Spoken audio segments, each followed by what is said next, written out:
Iginiit ng DOJ na maraming Pinoy ang nabibiktima pa rin ng human trafficking dahil sa kagustuhan na makapaghanap buhay sa ibang bansa. Siniguro naman ng ahensya na may hakbang sila para tugunan ang problema. May report si Noel Talakay. Rise and shine, Noel.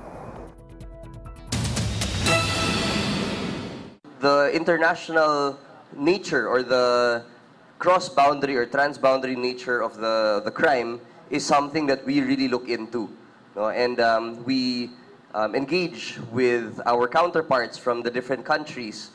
Yan ang tiniyak ni Attorney Miko Clavano, tagapagsalita ng Department of Justice, kaugnay sa mga hakbang ng gobyerno para sa pagresolba sa human trafficking sa bansa.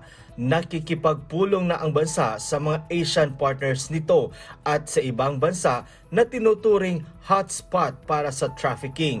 Ito ay para malaman at matuto mula sa kanilang best practices sa paglaban sa nasabing krimen. Sa isang weekly forum tinabi ni Attorney Clavano na identified na nila ang mga bansang pinamumugaran ng human trafficking. They are Thailand, Myanmar, Cambodia, and Laos. And these are the countries that we have further engaged with and strengthened our cooperation with in order to stop this cross-border crime. Paliwanag pa niya, 10% ng populasyon ng Pilipinas ay gustong mag-ibang bansa para magtrabaho. Yan umano ang isa sa mga dahilan kung bakit maraming Pinoy ang nabibiktima ng trafficking. Kaya naman may mga nakalatag na silang solusyon para matugunan ito. One, we establish or we create more jobs here in the Philippines.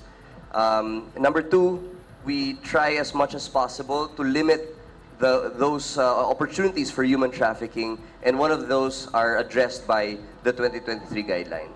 Sa pagdalo ni Pangulong Ferdinand Marcos Jr. sa ASEAN Summit na gaganapin sa Jakarta, Indonesia, isa sa mga posibleng pag-usapan ang human trafficking issue. Kaya naman binigyan na rin ng DOJ ng impormasyon ang Pangulo kaugnay dito at kung gaano ito katalamak ngayon.